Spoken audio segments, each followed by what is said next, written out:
I really felt that like VR could be used to make the design process more human-centric. It was a hobby project, and the first prototype was just like a personal weekend project where I wanted to explore the idea. So instead of building like these expensive mock-ups, they would use VR now and like get doctors and nurses all together in like a session and like emulate doing an operation. Kept trying to give him hints and he would like keep saying like no let me do this. So like when I saw that, I was like, oh, there's something interesting here. I do have like some hesitancy to like normalizing wearing glasses with cameras, and if you're really tall, suddenly you have to move like so far left that you kind of topple over. So you're saying that there are secret levels that were never released. There are B-sides. There's B-sides. And you know, early on there were just a lot of struggles from the technical side, which is understandable. Like a new technology will have issues. Watching somebody else play, everybody's like, why are they on the floor? Like Welcome everyone to episode 47 of The Safe State. I am joined today by Mr. Thomas Van Bouwel. Thomas, how you doing today? I'm very good. Thank you so much for having me on. It's a pleasure to have you here with us. Thomas has created some pretty cool games. One that you've probably heard of called Cubism, a great XR game that has been, from my understanding, very successful for you. And then you also have a new game coming out soon in early access called Laser Dance. And Laser Dance, I've been able to play got a little preview of, and it's really awesome. So I'm really excited to talk to you today, Thomas, and just thank you so much for being here and taking the time to speak with me today. Absolutely. I'm happy to talk about the games and, you know, what I do, and thank you so much for giving me the space to talk about it. So absolutely. Before we kind of dive into your games and what they're all about, I really want to kind of take time to get to know you a little better, because I know like sometimes you know, when you create these things, like the name of the game might blow up, but nobody really knows who you are, and I want to know who Thomas is. So you come from a background in architecture, is that right? Yeah, that's right. Outside of the architect in the Matrix, I don't know too many architects that build programs. So yeah, there's a surprising amount of overlap, I'm sure. yeah. So I studied architecture and engineering and worked as an architect for about 3.5 years. But I always was very interested in technology. And, you know, when sort of XR sort of got its sort of resurgence in 2014-15 with the DK1 and the DK2, that seemed super interesting to me, especially from like an architectural perspective. I really felt that like VR could be used to make the design process more human-centric, and like we could be able to like preview buildings before we actually built them, and be able to like put end users in the buildings and get better feedback than we would get like with plans or scale models, or, you know, things like this that are harder to understand. So that was sort of my initial sort of interest and drive into VR, is figuring out like how to use VR in those spaces. Because I wanted to learn VR, it meant I wanted to learn Unity and that sort of stuff as well. And I think that's also how I got into video games as well, because there's so much overlap that you know, making games is a good way of learning how to make VR in general. So okay, so you're creating these plans for a new building or whatever it might be, and so you found a way to blend the XR space and the architectural space. That is such a cool idea. Like, I've never thought of that before. Like, instead of just seeing like a picture, like a flat picture, you could actually step into the space in a virtual way and be like, yeah, so this is what it's going to be like, you know, when it's built. That's really cool. I saw online that you were able to work on a program called Panoptic. Is that what you're talking about here? Can you tell us about that? Oh, no. Yeah, absolutely. Oh, no. Panoptic was a video game that I worked on previously. Oh, okay. But related to architecture, I used to work for a startup called Resolve. And so actually, I worked as an architect for 3 years, as I mentioned, and I kind of quit my job at one point and then just did hackathons and game jams to like teach myself VR and teach myself like Unity development. And a lot of things came out of that. Like, one of the things that came out of that is I did this game jam with some friends of mine, and we made this like prototype game called Panoptic. And that's sort of a game that, it was the first time that like I made a game with friends that sort of found some traction and like had a little following at the start. And it's something that we developed into like a more elaborate demo, and then later on, like they actually incorporated and made a full like fledged like game out of it that also released in 2020, the same year as Cubism came out. Okay. So that's one of the things that came out of that period when I was like just doing jams and hackathons. But another thing is that I was doing game jams because I was able to learn VR, and it's a lot of fun to do also. I don't know if you're familiar, but like game jams and hackathons, they're like these events that take over place over a weekend, where you just come together with people and you hack together like a little game or a little project, basically. And so I did a lot of hackathons as well, where you don't make games, but you make like a more serious project, where I would like explore how to use VR in architecture, like how to use it to like view buildings beforehand, how to make tools for people to give feedback in VR on the building that they're seeing, that sort of stuff. And that sort of caught the attention at one point of a startup in the US that I then ended up working with for about 4 years. So they were making these design collaboration, like in design review tools in VR for architects and engineers, where the idea really is like as you're in the digital phase of the design process for buildings, you can jump in with all the stakeholders, the other engineering teams, but also like the end users, and get them to give feedback in a way more immersive and understandable way. Because it's again, as I said before, it's like not an abstract plan, but you're actually in the shoes of a user looking at the building, and things that seem okay on plan but are actually a big issue only jump out then. So we were basically making the tools to like make it easier for people to sort of spot those issues and change plans and change buildings while things are still digital, which means they also like save a lot of money, because if you have to resolve those issues on the construction side, it becomes a lot more difficult, right? Right. In my day job, the company that I work for is in early talks about building a new office space and a new building. I never even thought about how you could mix the two things, because I'm pretty new to the XR space, Thomas. I only got a Quest 3 about almost 2 years ago. So I'm still new to all of this. It's like a whole new world to me. No pun intended. Yeah. So that's really neat. That's really neat that you were able to work on that. And so I'm assuming that they've found a lot of success in that, because I think that's a wonderful idea. I'm kind of, my mind's kind of blown right now a little bit. It's cool how games are this natural fit for VR, especially in like the state of what VR is and can do today. But there are some of these like practical use cases that already make a lot of sense, right? And I think there were like a lot of startups back in 2016 when you had the first commercial wave of XR, and not everything was able to survive. But I think some things like training people, that's a big thing that still has like a very clear fit in the VR of today. Like if you need to train a car mechanic or somebody doing some specific task, it's like easier to be immersed and learn things like this. And architecture and the sort of construction industry also has a very natural fit here, I think, because there's so many stakeholders, and communication is this huge problem and difficulty in the process of making a building. And so having a clear shared point of view of what the building is going to be makes such a huge difference, I think, in improving that communication process. So, can I ask like maybe a dumb question? Like when you're working with a client in that, can you meet them in that virtual space if they have a headset, so they can be wherever they are and you can be wherever you are, and you can meet them and talk through? That's so cool.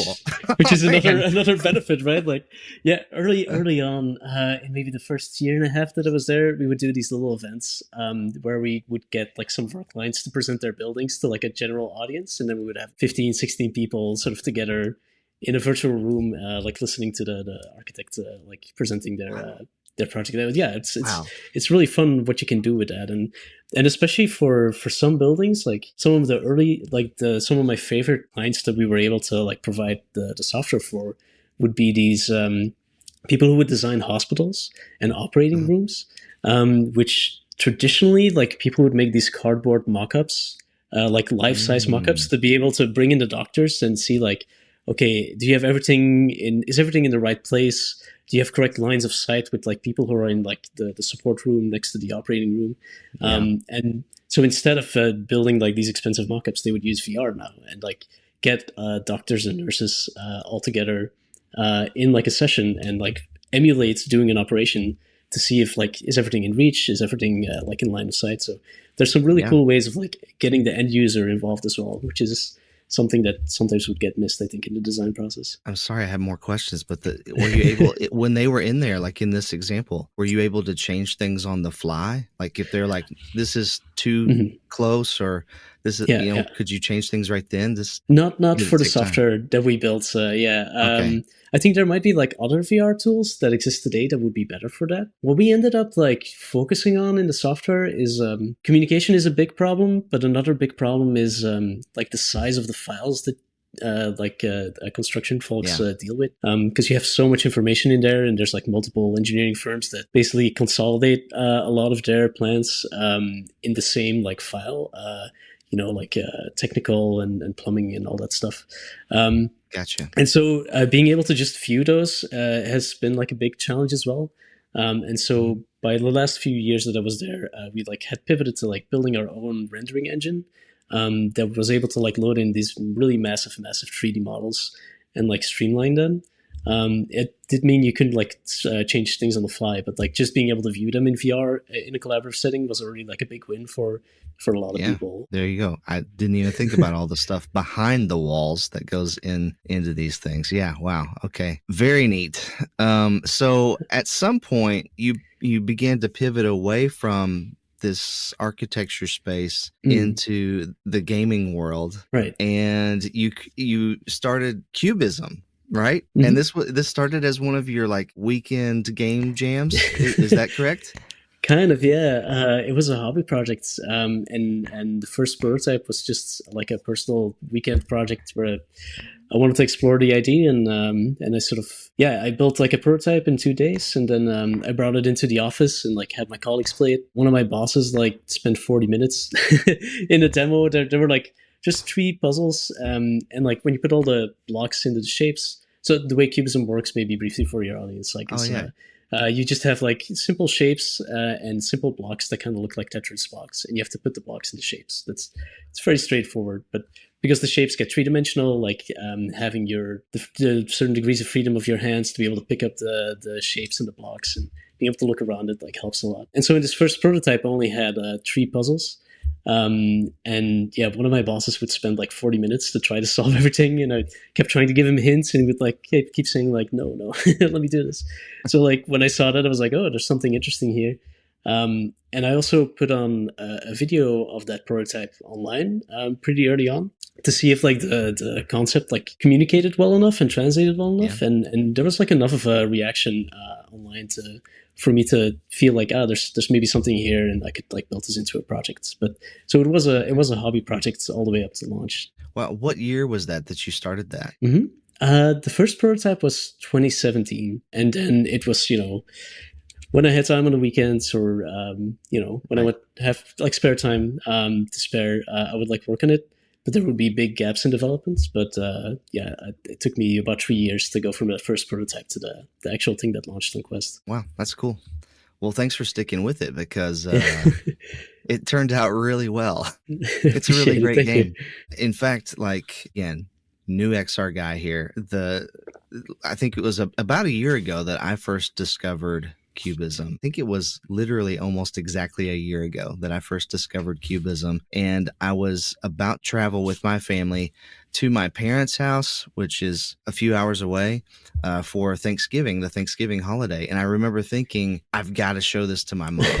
I mean, my parents aren't like, they're older and they're not hardcore gamers or anything, but I thought this will be a way, because I just knew my mom would enjoy it too. And it'll be some way for us to connect. And I think that that's a really cool thing, that you've built something that can allow people of different generations to connect to one another. That's a special thing, because most games don't do that. I It's really really appreciate it. Like it's my favorite type of message or thing that I see when people reach out to like say that they appreciate the game, is like that they use it to show it to their parents or their grandparents. There was this one guy who like tweeted at me at one point saying that he showed Cubism to his grandma, who was in her late 80s, if I'm not mistaken, and she'd never played video games, let alone VR, and like he used Cubism to like introduce her to it. So yeah. that's it makes me very happy to hear that people find it like a good intro game. Because I did put like a lot of effort during development as well to try to make it as accessible as possible. So I'm glad that like that sort of has shown through. Absolutely. I think that it's a great example of how VR can bring people together because it's, the concept is simple enough for everyone to understand. And you don't have to mess with the controllers if you don't want to, right? You can just pinch and put the pieces where they need to go, and the music too is so light and airy and subtle. You're not giving grandma the headset and walking into a metal music or heavy metal music or something. It really just adds to the atmosphere. You put the thing on and you see these floating shapes and you hear the airy piano stuff come in, and it's like this just all fits so perfectly together. And it ended up being a huge success for you, right? I mean, like it sold over 100,000 copies on Quest, right? So looking back on that, what were some key lessons from developing and launching that shaped how you approach game design now? I think the most important part is that I found out that it was very important to test the game with as like diverse an audience as possible. When I was first prototyping the game, I was sort of surrounded by other developers, and I would bring it to like developer events and demo the game there as well. But I think the first like year of development of the game or so, it was that sort of feedback that sort of informed how I like evolved the game. And it also meant that I wasn't catching some of the things that were difficult about the game for people who aren't as like familiar with games. In particular, like early on, this was a PC VR game first, right? So like early on, it was only supporting controllers, and it would basically use every button of the controller. Like I would notice these issues and I would solve it by like adding a button. Gotcha. Pieces would like float away too far, so I would like add a button to like vacuum everything to your hand. People would struggle to like rotate the pieces, so I would like use the joystick to like, while you're holding it, you can twist it around. And when you test with other developers or people who are like very into VR gaming, you start a game with a tutorial showing you what all the buttons do, and people just breeze through it and get to the game. And so it seems like everything is fine. But it was only about after a year or so of development, or maybe a year and a half, I brought it to this event that was more family oriented. So, not only would you get like the enthusiast gamers, but you would get their parents or their partners or their friends who don't play games, and you would put them in the game.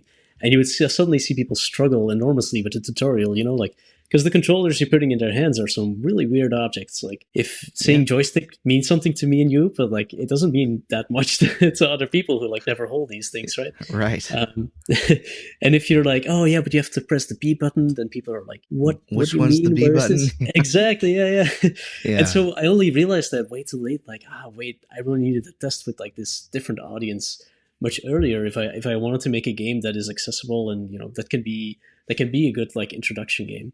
And so from then on, I did like a lot of work to like simplify the controls, and now you can play the whole game with just the trigger buttons and controllers, and that actually helped a lot when it came to hand tracking, which only came after the game launched, because if you only use triggers, that translates much easier to like just pinching or like grabbing with the hands, right? But that came from like playtesting with this more broader audience, and making sure that if you put a headset on, like that they get into the game as quickly as possible with as few barriers as possible, and that they have a good time. And so I think learning that doing this sort of in-person playtesting at the right sort of events where you can get a broad range of like people to test is super important. That's something that I also carried on to like Laser Dance. So, like you said, like we've played games, we know what the joystick is or whatever. But I consider myself a hardcore gamer. But even myself, if a game is still giving me like tutorials and I'm 3 or 4 hours into the game, I'm like, when is this gonna end? This is too much stuff. Like I get annoyed by it. And so I can see how, for somebody who is walking in not knowing anything, they'd be overwhelmed by all the different button options and stuff. So that's cool that you were able to figure that out and again take this great idea and then almost like I don't know if re-engineer is the right word, but you simplified it so that it was accessible to everybody, and I think that's really cool. I appreciate it. It's always a work of iteration, like I don't think something that can be enjoyed by a lot of people just like comes out ready. Like you just have to put something out, play test it, change it, play test it, and it's a bit of a cycle. So let's talk a little bit more about the play testing there, because you Cubism, I mean, starts like it's very simple at the beginning. Like the first puzzle is not difficult to figure out how to solve, but it gradually ramps up into some very, very difficult puzzles to solve. How did playtesting help you find that balance to where it escalated at the right pace? That's a really good question. So another thing I learned that I sort of take from this is that there's different types of playtesting that serve their different types of purposes. Doing like in-person playtesting at events is really good for that first like 10, 15 minutes where you're trying to make sure that people get into the game well. But figuring out that sort of difficulty curve doesn't really fit that well for like event playtesting, because people will not stick around and play your game for like an hour or 2 hours, right? Right. That's so true. At first I did like remote playtesting where I would share the build with people and like ask for them to record their playthrough, and that would help a bit. But what I found that really helped for Cubism specifically is doing more quantitative playtesting. Because what I found from this initial remote playtesting is that there's a huge range in like people's puzzle solving abilities and like the people's level of spatial insight. And so you kind of want to not make it too frustrating at the start for people who maybe struggle a bit more like solving puzzles. But you do want to like ramp up nicely into something that's more difficult. And so to be able to balance that out, what I basically did is I had a demo of the game out pretty early, like something that had 6 levels, something like this. But then at one point I added a daily puzzle to that. And the daily puzzle was basically just puzzles that I was designing for the flow game that I wanted to evaluate. And by doing it like this, I was able to collect more quantitative data, like get actually, instead of like 5 people playing it, you'd get like dozens of people playing it. And then I could track, sort of aggregate anonymous data to check the average solve time on each puzzle and the average solve rate as well. Like, do people start it and then abandon it or not? And using that, like I had more like actual data, quantifiable data to check like what's the actual difficulty curve of how I'm planning to like organize these puzzles. And with that data, I was able to like reshuffle the puzzle order and also like maybe cut out some puzzles and use other puzzles instead to like try to get to the difficulty curve that I wanted to have there. But then beyond that, there's also, how the puzzles are organized in the game. Like there's a lot of puzzle games that I think like you play the level and you have to finish the level to unlock the next one. But Cubism is very like generous in like unlocking the levels as well. They're sort of organized in these 10 stages with like 6 puzzles each. And then every stage will have like an easy and a normal puzzle.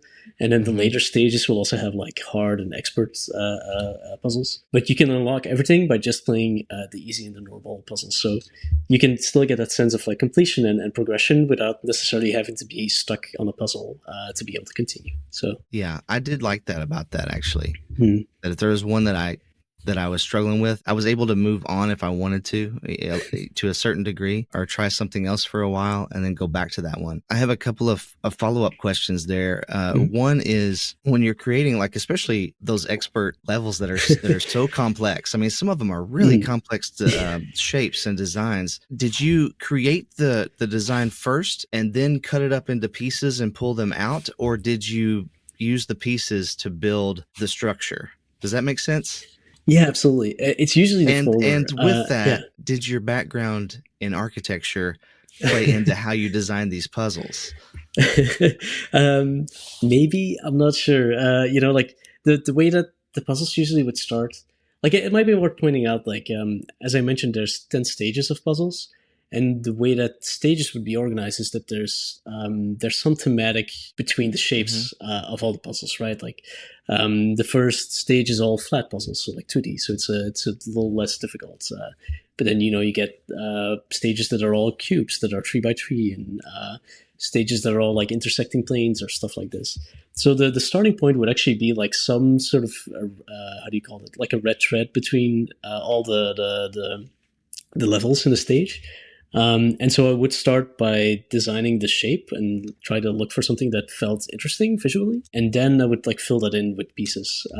Usually, I have a built-in puzzle editor in the game. I had that pretty early on because I knew I was going to iterate a lot over puzzles. Later on, it's released. It's like you have to enable it in the settings, but you can actually design your own puzzles in the game. But so I would like make a bunch of puzzles in that way. It would be really hard to evaluate if it was easy or difficult from designing it until I like actually playtested it. Sometimes you think like this is going to be really difficult, and then you find that people solve it very quickly. And sometimes something that seems very innocuous, like there's like a puzzle with 3 pieces that a lot of people like stumble over. So there's sometimes you don't really know the difficulty until you test it, but. So we just generally design a lot and then just playtest a lot to figure out which ones felt interesting and good. So you're saying that there are secret levels that were never released. Is that there are B-sides. There's B-sides to Cubism, absolutely. Yeah.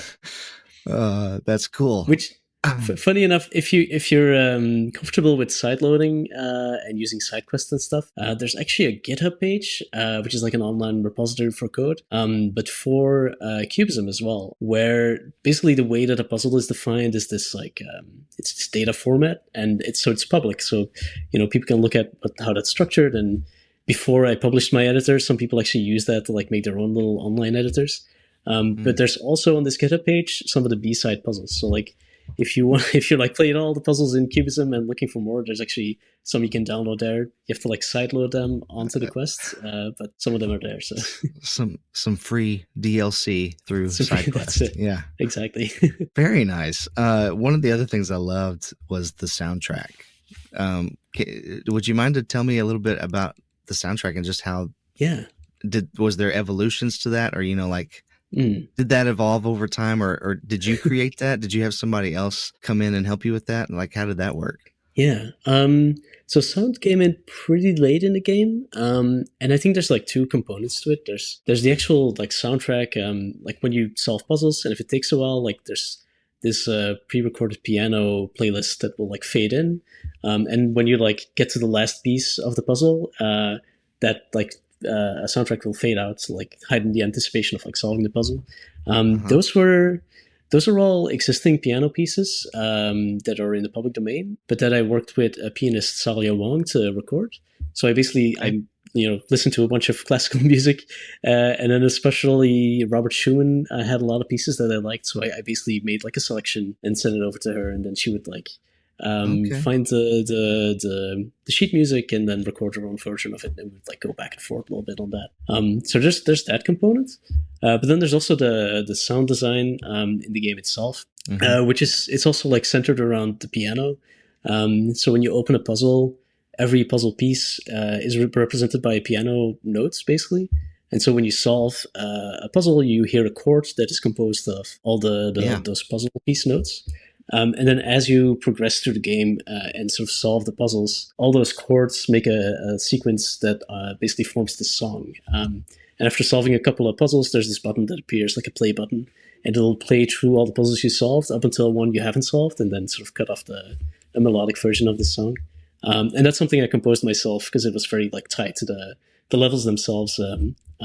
So I play a little bit of piano. I'm not classically trained like Salia, who actually recorded the pieces. But that was a lot of fun to like try to figure out something that fits to the shape and the quantity of puzzles that were in the game there. It was like musical cubism within Cubism. In a sense, it was a puzzle in itself. Yeah, man, that's really cool. It's so simple. Again, you just use the one instrument, but you were able to create this atmosphere with that one instrument, and I thought it was just very excellently done. Appreciate it. Thank you. Congratulations. It was so good. Thank you very much. So Cubism, huge success, and now you've sort of set your sights on something new. Yeah. And this is also this game. Cubism can be played in mixed reality or virtual reality, correct? But your new game is mixed reality based. Yes. Yeah. And it's called Laser Dance. How would you define or describe Laser Dance to someone who's never heard of it? So Laser Dance is a game that's built from the ground up for mixed reality. And the whole idea is that you turn your living room or any room in your house into a laser obstacle course, like you might have seen like some spy movies, right? And so it's built from the ground up for mixed reality because it's very much tries to adapt to the space you're playing in, like whether it's big or small, or if you have furniture or no furniture. The levels basically will try to make sure that they fit in the space that you're playing. The way that the game's played is you basically put these 2 virtual buttons on your real walls, and then in a level of Laser Dance, you'll basically go back and forth between these buttons, and every time you press them, you get this new pattern of lasers that you have to sort of navigate through. And it's using a lot of like the new technologies that have been enabled by Quest 3 and 3S for mixed reality, to really try to make something that like could only work on that platform. So, you scan your room at first and create this this basic like 3D mesh of your space, and that's how the game is able to like situate all the lasers in in your specific room. But it also uses inside-out body tracking. Like the cameras of the Quest are facing down, and so it can make this estimate of where your upper body is. And so that's how it sort of has an idea of where your arms are and your spine and your arms in your head. And so you really have to like move your whole body through a level, and a lot of your body will counter. Legs aren't tracked yet. Obviously, it's a little hard to like consistently track legs with just the cameras on the headset. But I think there's already a lot there with just the upper body tracking. And then it's also using a thing called dynamic occlusion, which is also something only possible in Quest 3, but not to get too technical, but Quest 3 basically has this sort of live depth map, like an understanding of what's in front of it at what depth at any given point in time. And you can use that to sort of blend virtual objects with the real world. So in Laser Dance, not only will lasers go like disappear behind your furniture and behind things in your house, they will also disappear behind your arms and your legs. So like you'll really feel like your body is part of this game because you will see your body sort of occlude all the elements in this game as well. That's maybe I went a little too technical there, but the idea is that I love it. I appreciate it. The idea is really that in the way that I hope that Cubism was this like nice introduction to VR for people who are new to the medium. If somebody's really excited about mixed reality and wants to like show this to their friends, I hope it's a game that is easy to put the headset on someone after you've set up the game. And because most people will have seen some spy movie that has incorporated some version of this like laser maze that the spy goes through, most people like pretty quickly understand what to do. So and there's very little controls to learn. You just have to push buttons. So hopefully it'll also be like a nice introduction to what mixed reality gaming can be for a lot of people. Yeah, I think you're right. It's hard for me to imagine that there's too many people out there who haven't seen some kind of spy movie with a laser grid in it that they have to dance through or jump through or whatever. So when you first see it, I think it makes a lot of sense. And when you first start, they're like red lasers, and it's like red. No, don't touch the red ones. Like it's just like an instinct, I think, in people's minds. Like it's red, don't touch it. Like that's too hot. It's gonna burn you or whatever. It's kind of that idea. Yeah. I think one of the things that I really like that you did in the game that I thought was so neat. Talking about the mesh that it puts over your room when you do the scan of your room, is you made the lasers put burn marks, like a burn trail behind it on stuff in your house. And I thought that was a really nice little touch. When did you come up with that idea? Oh yeah. Trying to make a game that like is built from the ground up for mixed reality. I think some of the rules for like some of the things you would try to achieve with VR are like people feeling immersed and embodied, like feeling like they're part of a place and feeling that their body is playing in part of that world. And I feel those rules change a little bit in mixed reality. I think to feel immersed in MR, it needs to feel like the virtual objects you're introducing in the space are part of that space. And so having, moving lasers leave these trails on your actual furniture, even though it's not perfect, obviously, like the mesh is not high detail, but I think that helps those things feel more immersive. And when it comes to embodiment, I talked a bit about that sort of dynamic occlusion, feeling that your actual body is like occluding all these things and can touch all these lasers will hopefully make you feel like your body actually is playing part in this like fantasy, right? So I think that, having those aspects there, like, is, I think, a big aspect of making sure that the game feels like it is actually part of your room. So I never really thought about it before, but you're right. That does make a lot of sense. You want the virtual object to feel like it's an actual part of your space, and that did make it more immersive for me. That's one of the first things I noticed was that it's really here. It's burning my floor. I appreciate it. That's why the buttons are also on your walls, right, and not like floating somewhere in space. Like I wanted to feel like it's part of that the space there. Initially, I had those buttons actually like flush with the wall. Because I wanted to, when you push the button, you feel the wall is like this like physical pushback, as you would do with like a physical button. But sadly, there's a little bit too much drift right now on when you try to anchor these things in the room. Over time, they'll probably like shift a couple of inches. So that's why they're sticking out a bit now. But I do think it's nice to like try to set up the game elements in such a way that they feel naturally part of the space. Yeah. I also noticed that I played some, and then I turned it off. I went away. I came back and played some more, and it still knew my room, of course, but then it allowed me to move the buttons if I wanted to. Right. And I was like, yeah, I can move the buttons. It would make the courses or the obstacles, it change everything. If you move the buttons, it changes with that, right? So I thought that was really neat because you can take the same room. I don't know. It like expands the gameplay, right? It makes the replayability higher because you can move the buttons and it will kind of change the way the lasers interact with the room. Yeah. And you can go to a different room as well and see like slight variations in the levels as well. There's a lot of there was a lot of playtesting with Cubism, and that was like very much doubly true for Laserdance because there's so many more variables here. Obviously, like people have wildly different rooms, turns out, and so trying to make something that adapts to all those spaces took a lot of building tools to be able to emulate different spaces, but also a lot of playtesting.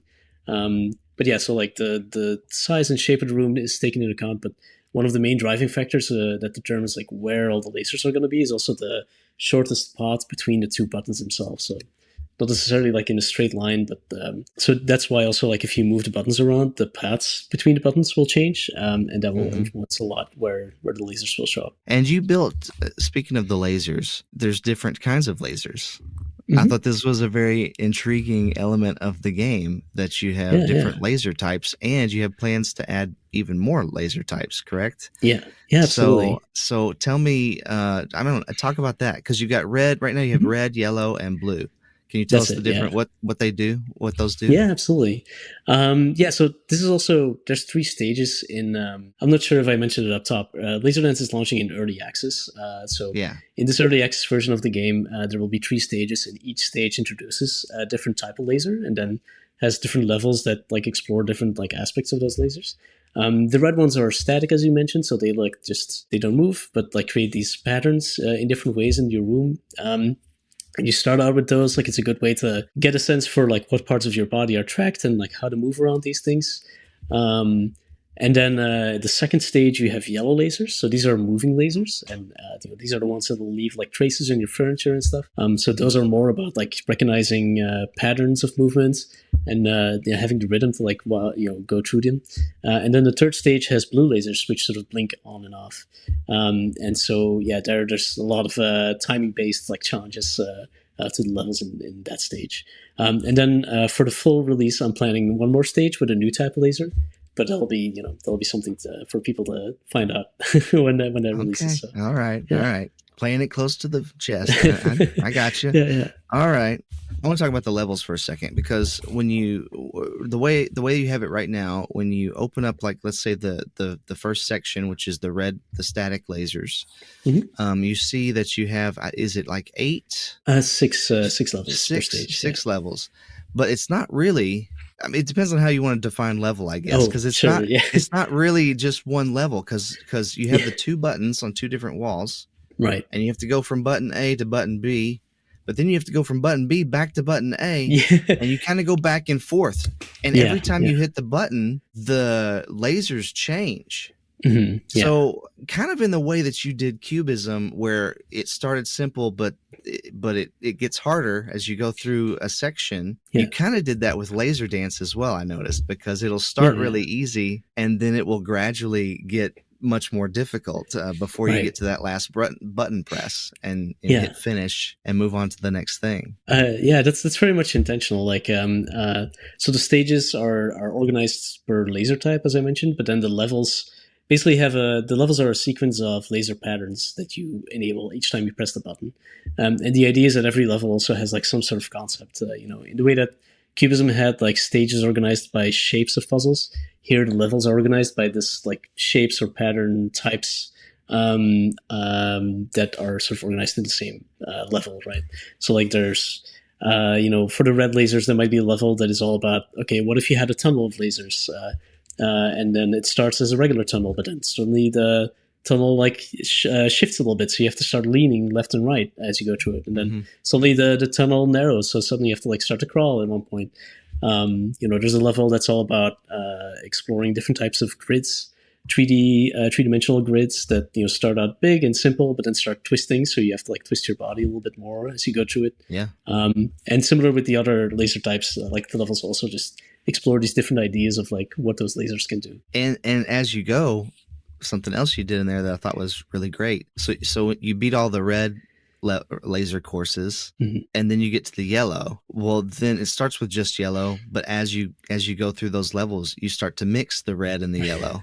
Yeah. And then when you get to the blue, eventually you start to mix the red, the yellow, and the blue. And that just creates like so many possibilities of things that you could do. I mean, I think it's brilliant. Oh, thank you. I don't know if you want to comment on that or not, but very, very cool design. I really appreciate it. I think it's the different types of lasers like will force you to play in different ways, and then mixing them up means you can mix like some contrasting gameplay. I'm especially excited about the new laser that will come in the new stage, because I think mixing those with like previous lasers will create a lot of chaos, but in like a fun way, hopefully. Oh boy. Yeah. Oh boy! All right. Well, you've piqued my interest. I'm definitely intrigued by what this fourth laser is going to be. I told you about Cubism. I was excited to show that to my mom. Laser dance, I'm excited to show to my dad. Nice. To see him move through this, but again, like they're grandparents. Like some of these levels are very physically demanding. Even like for me, like I was like, man, this is hard. Like I gotta, you gotta get down on the ground and crawl under stuff or whatever. And I can't really see my dad doing that just at his age. So you have built in mobility settings into the game, which I think is a really great idea, because it's just going to make it more accessible to more people. And no matter what their agility range might be, you can play this game. So can you talk us through that a little bit? Yeah, absolutely. So there's several like accessibility settings where, in the same way that the game will adapt to different rooms, it will try to adapt to different people as well. And this is actually something that came forth from playtesting. In the same way that for Cubism, through playtesting in person, I found out like, oh, not everybody understands a controller. It's kind of weird. Like if you like build a game and you test it with your own body, especially a mixed reality game, you sort of get like biased towards what is easy or difficult for you. But you very quickly, as you playtest in person at events, find out like, oh, people are so different and have such a different level of comfort when it comes to moving in VR. And so it was through playtesting laser dance at events that I found out like, oh, if you're really tall, like some of the levels kind of break actually. Like there's this level where you have a tunnel of lasers that move left to right. And if you're really tall, suddenly you have to move like so far left that you kind of topple over, right? Okay. So it became clear like, oh, this is not a constant I can set like how far it sways left and right. That needs to be dependent on the player height. And similarly, I found people who have like a very broad build, if they have broad shoulders. There's this thing, a term called like proprioception, like the sense that you know where your body is, like it's how you know how to touch your elbow when you close your eyes. People get a sense from like where they can fit through or not. And so people who had like very broad builds would see, again, this like tunnel of lasers example, they would kind of be way more hesitant to go through it because they're like, oh no, but I can't get through this. So like the shoulder width is also something that's taken into account to then adapt some of the levels, so people can feel comfortable or can use their own sense of their body to like evaluate whether they can or how they can get through a level. And then the most important. So you. Okay.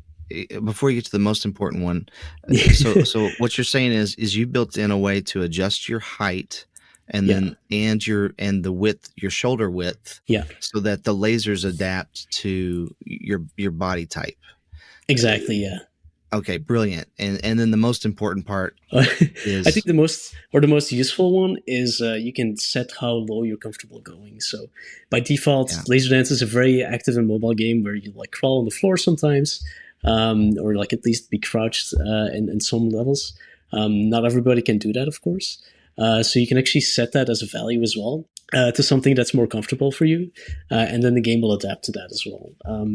very early on, like in the second level already, there is a pattern that basically has you boot camp crawl on the floor, and it's very intentional to put it early on in the game so that people can get exposed to like, okay, what is involved in playing this game. But Yeah. I also programmed it in that if somebody plays the game and quits the level on that part because it's like not something they want to do or like not something they're able to do, the game will actually suggest to them like, hey, maybe you can go to the settings and adjust like these accessibility settings to then hopefully get them to like adjust it and find the game in a way that is maybe more comfortable for them. And then finally, there's also a setting to like slow down some of the lasers, the moving lasers and the blinking lasers. So if you're not as fast, that should also help. So I discovered all of those things after I beat all the levels. Okay. And I was like, man, this would have been so much easier if I had slowed down the lasers. Because I'm not particularly a super fast person. So I struggled in some of the later levels, moving from one space to the next safe space. But it was a challenge. It was a good challenge for me to have to overcome. So that all worked. But yeah, I did not know that. That's cool because I got to that army crawl level and I was, down flat on the ground and I was like, this is. That's when I was thinking, I don't know that my dad's gonna do this, So it's cool that you built that in to if you mess that up, it'll say, hey, you can adjust this. That's very neat. I appreciate it. Another thing about like having that bootcamp crawl level be so early is that it's just a lot of fun at events. It's when you're playing with friends or watching somebody else play, everybody's like, why are they on the floor? Like, so it's a good sales pitch for the game as well. So there's multiple reasons for having that early, but. My daughter actually asked my mom, or not my mom, my wife, her mom, why, she said, why is dad on the floor? Well, there you go. Yeah, she said that.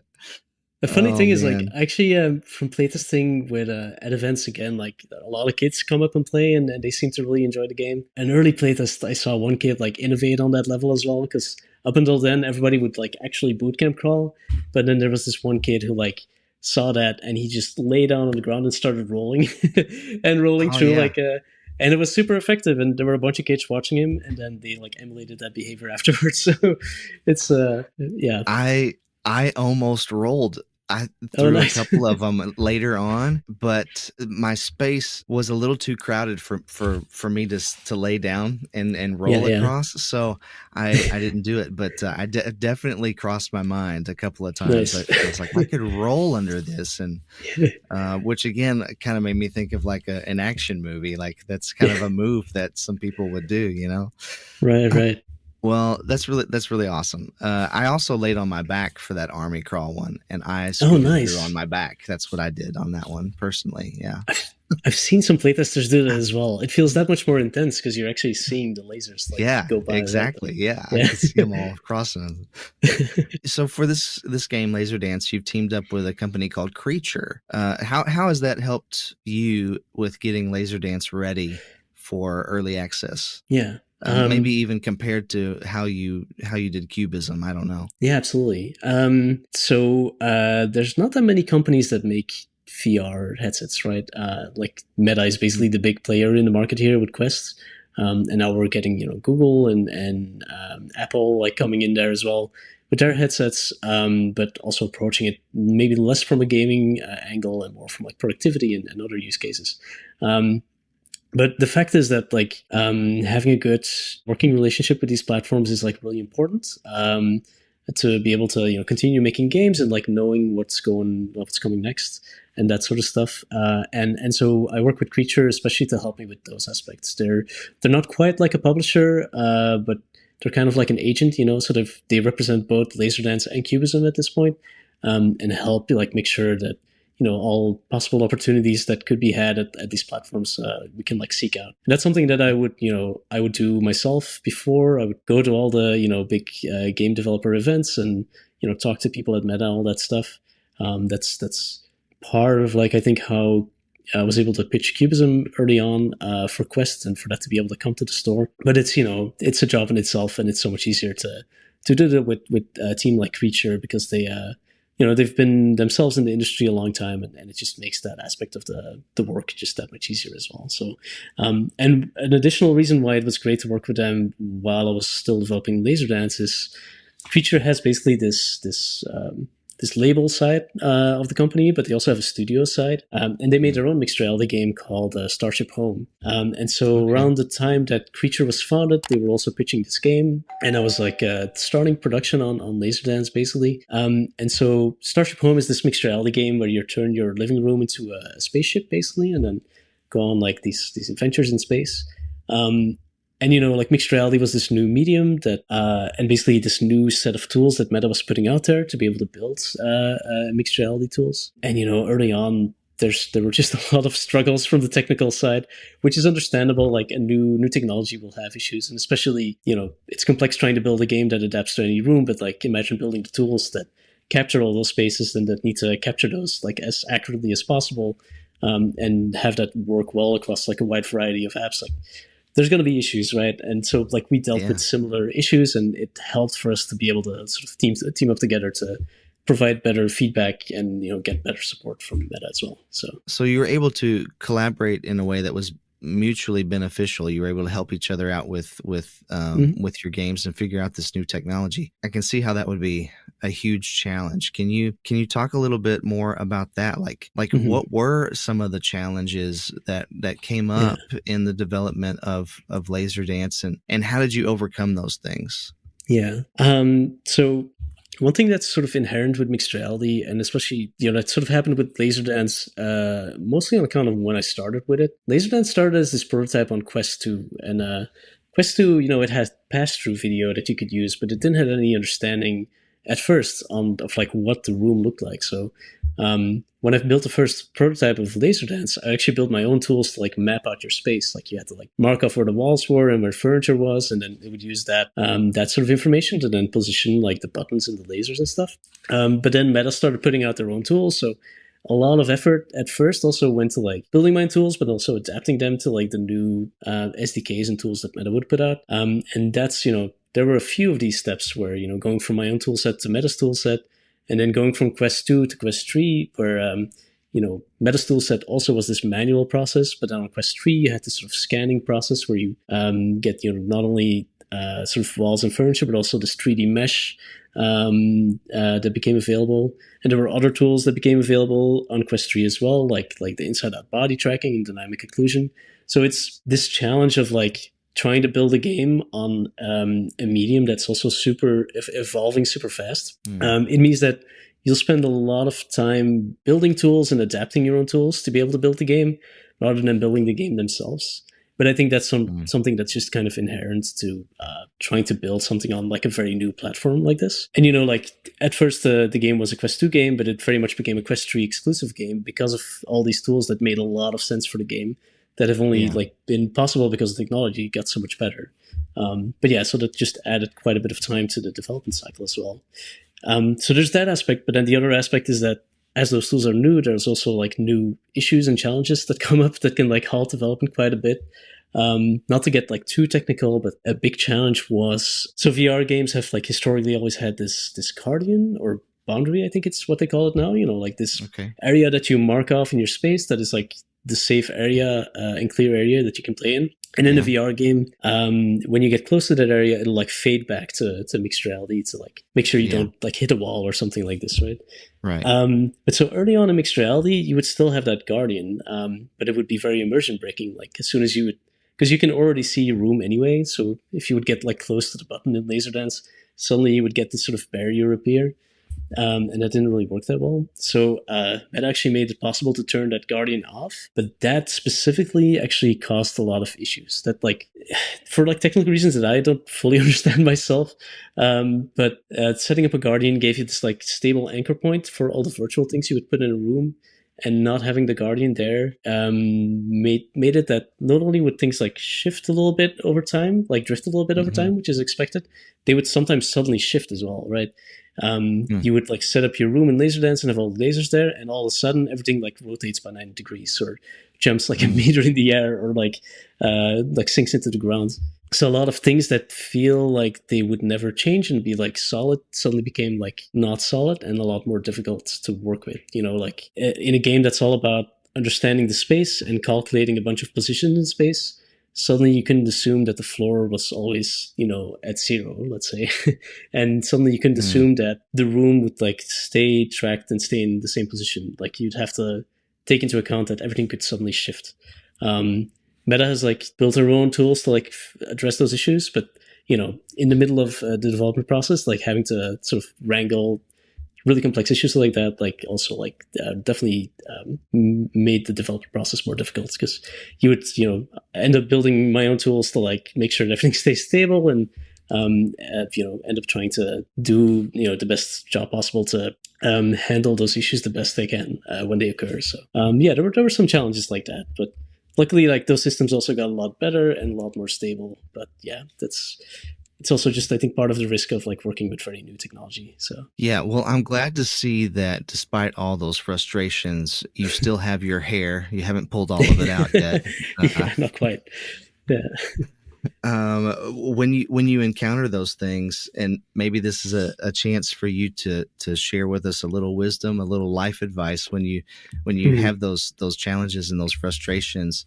What do you find helps you get to the other side of that? Yeah. Do you, do I mean, you do you it's go pet a mhm. dog or take a walk or like what? Yeah, it's always good to like step away from things when things get a little too frustrating. But the good thing is that Meta has been they're very much a company that is open to feedback and wants like to make tools that become better over time. At least that's been the experience generally that I've had like talking to the Meta engineers that I've like been able to talk to. And so having some of these issues, like they would like often take those serious as well and like try to work with me to like understand the problem. It would sometimes be hard to like get to solutions. There's things I've like pointed out to them years ago that they haven't been able to like prioritize and all the things that they have to do to address. But still, like it's this big company that is putting out this software, and you might think that it feels like you just sort of have to deal with what is there, but like at least you don't feel powerless. Like at least my experience has not been like feeling completely powerless to not be able to talk to them. Like they've been very open to feedback and stuff. So even if you then deal with a lot of issues, like at least you're not falling on like deaf ears when trying to like point those things out. So Mm. that helps keep the motivation high as well. Like it doesn't feel like you're just Sisyphusing a rock up a hill. Yeah. It feels like things are actually getting better. So Okay. Well, that's yeah. that's really good to hear. That's encouraging to hear. At this point, in your journey from you're almost to the early access drop, the early prototype stage. What has been, and you can even go back to Cubism if you want, but what has been like the Mhm. most rewarding thing that you've experienced in this journey? Yeah, I feel super lucky to be able to like make these games on this new technology. I think like what I find very motivating and rewarding is being able to take this new tech and like figure out what is new with it and what you can do with it that you couldn't do before. I think that's super fun research to do, and I count myself very lucky to be able to do it. Along a lot of other cool and interesting developers who are also like still excited about the technology and excited about what it can enable and stuff. And for me, the greatest joy you get from this is whenever somebody plays it or enjoys it. So taking it to events and then now putting out the game and like seeing people starting to get like some of the first messages of like people trying it out and seeing that they're enjoying it or that like they showed it to their kids and they enjoyed it or that's very rewarding to be able to make something that brings people some joy. I think is great. I think. I told my kids about it, about Laser Dance, and Yeah. they totally want to play it. They totally want to play it. We just haven't had a chance to do it together yet. So, but yeah, they're gonna play it for sure, That's awesome. and love it and get through them a lot quicker than I did probably. Like you said, VR is like changing pretty rapidly. VR and MR are evolving at a pretty rapid pace. Being still, I mean, even though VR has been around for a while, it's still a pretty new and pretty niche technology. We're finding new ways to use it all the time, but from your point of view as a developer and as someone who's been in the space for a while, what excites you the most about Mhm. where mixed reality games specifically are heading, after you've done all this work on Laser Dance.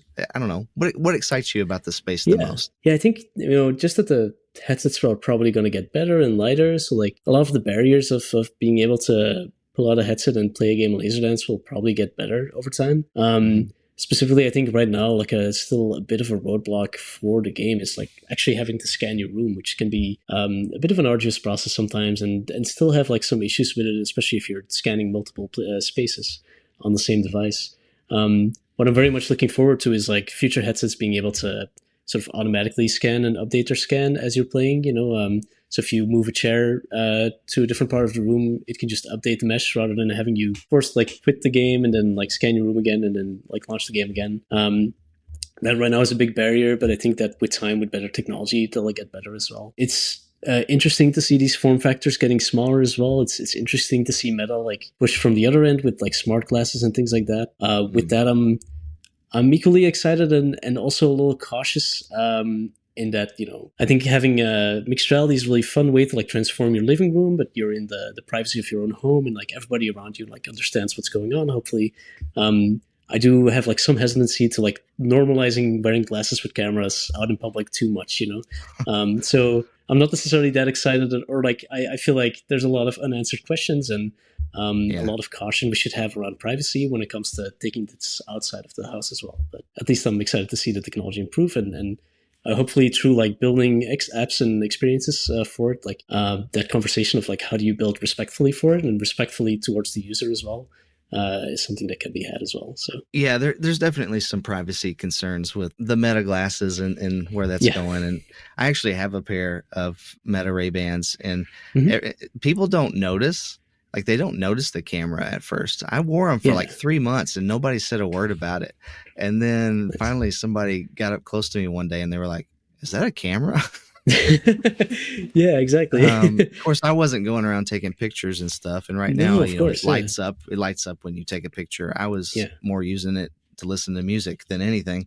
But the privacy thing is Yeah. definitely a concern for people. And every time people notice it, they're like, "Are you recording me right now?" I'm like, "No, Yeah. Yeah. it lights up when I'm recording." So Yeah, but that, it's but fair for people to not know that, right? Like, yeah, I think totally. I'm sad to see like no companies exploring the equivalent of like like some laptop webcams like have a little plastic thing you can slide in front of it, something Yeah, that like yeah, clearly indicates at least to people outwards that is like, look, I'm not using it right now, and like this is not. I'm focused on you and not like asking stuff to my AI or like looking away or something. There's all these right, aspects right. of like how to make that socially acceptable that I think are still unanswered. But I have a Pyre myself as well. I hardly use it just because I'm trying to. I kind of wanted to get a sense of like where does it feel acceptable to use or not, and if you're like bicycling around or like maybe doing sports or something, they're really fun to use. But Yeah, in yeah, general, like everyday life, I kind of still prefer to wear my regular glasses to be respectful yeah. to other people as well. So Yeah. Yeah, I really just use them like around the house or at work, and mm, sometimes like if I'm playing catch with my son or something, I'll take a video just to kind of capture that memory, right? yeah, yeah, Of doing that without having to have a phone in my hand and disconnect yeah, myself from the moment. So there's some cool uses for it. I think for sure. it's a Yeah, cool technology, but yeah. some of those things still need to be addressed. So as we wrap up our interview today, what inspirational words do you have for our listeners who are into gaming or XR who might be listening today? Just any kind of inspirational words for them, and then kind of a Mm-hmm. follow up to that is, what advice would you give to a young developer who hopes to build the next Laser Dance or Cubism, who's wanting Yeah. to spread their creative wings and fly? What Yeah. advice would you give those people? Yeah. So maybe to start with the last one. If you're just starting out, I would like highly recommend going to game jams. If you're Mm, learning sort of the ropes, I think game jams are this really great way of not only like learning how to use like a game engine and how to do the different aspects of game design, like whether it's programming or 3D modeling or that sort of stuff. You learn also to work with other people in a team, people with very different backgrounds. But I think the most important thing you learn from game jams that is really hard to learn outside of it is how to scope something, right? Like in a game jam, because it's taking place over a weekend or like a short period of time at least, you have to make find some core idea that's interesting, but that can be done in 2 days. And you give it a go, and sometimes it works, and sometimes it doesn't. But then the beautiful thing is that you can like abandon it very easily because it was just a jam thing. It's much harder to do if you like start a personal project and take years to build it and only then put it out and figure out that it's actually not fun to play, or like people don't really get what I was trying to do with it. So I think game jams are a really good way of like getting the first couple of games out and like learning that process of like picking what to build. So that's what I would say for like developers. How do you find those? How do you find game jams?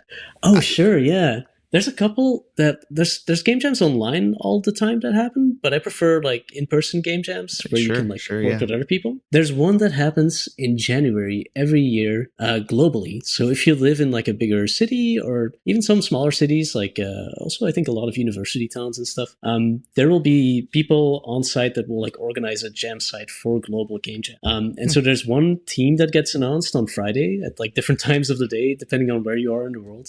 But then that's one weekend that a bunch of people across the world are building one game, like a game around the team, and it's one that always happens in person. And it's also Global Game Jam is the first game jam that I ever did, which was back in 2015, and I've been trying to do it every year in some capacity. During the pandemic, it was a little bit more difficult, but and there's other than Global Game Jam, you kind of have to look in your own like neighborhood if there's other people organizing jams. In Europe, there's a few bigger ones that happen. There's this one I try to go to every year, still called Nordic Game Jam, which happens in Copenhagen, and it's a really fun one because there's just people from all different countries like coming down to that one as well. And it's like a lot of talented people and a good mix of like people coming from like big AAA studios to jam, but also people just starting out. So it's this great mix of people there as well. Just Global Game Jam is a big recommendation, no matter where you are in the world. And other than that, I would just like research to see if anything's happening in your neighborhood. Yeah. And your advice for a common listener? Yeah, sure. If you're like passionate about making something or doing something, I think it's good to like make space for it in your life. Games were a fun hobby, and it wasn't all I did like in the weekends and all that stuff, but I tried to at least make enough space to like work on Cubism back when it was just a hobby, and I got very lucky that it like turned into a job and a career that I could like pursue full time. But if it hadn't, I probably still would be like making games for fun. And I think that's the most important part of it. I would still be doing game jams as I do now as well. So, I love that you have a podcast. This is like a passion you must have as well. So like I'm so glad that you pursue and make time for that as well. And I think that's something that we should all do. In whatever form that might take. So no, I agree. Yeah, it's good to have a creative outlet, whatever that means for you, or hobbies, or doing things you enjoy. I mean, it makes life a lot more fun. Absolutely, yeah. Thomas Van Bouwel, thank you so much for being here today. Here on The Safe State, I feel so blessed to have had you here to talk about your games and your life and your experiences, and to share some of your wisdom with us today. Appreciate you a lot, man. It's my pleasure. Thank you so much for having me on. You can come back on anytime you want, man. Appreciate it. Maybe when the full release of Laser Dance, then we can talk about that. Maybe. Hey, maybe so. So. That would be cool. That would be really cool. Sounds good. All right. Well, thank you all for joining us today and for being such a kind audience. Stay kind and encouraging out there, and we'll catch you on the flippity flip. See ya.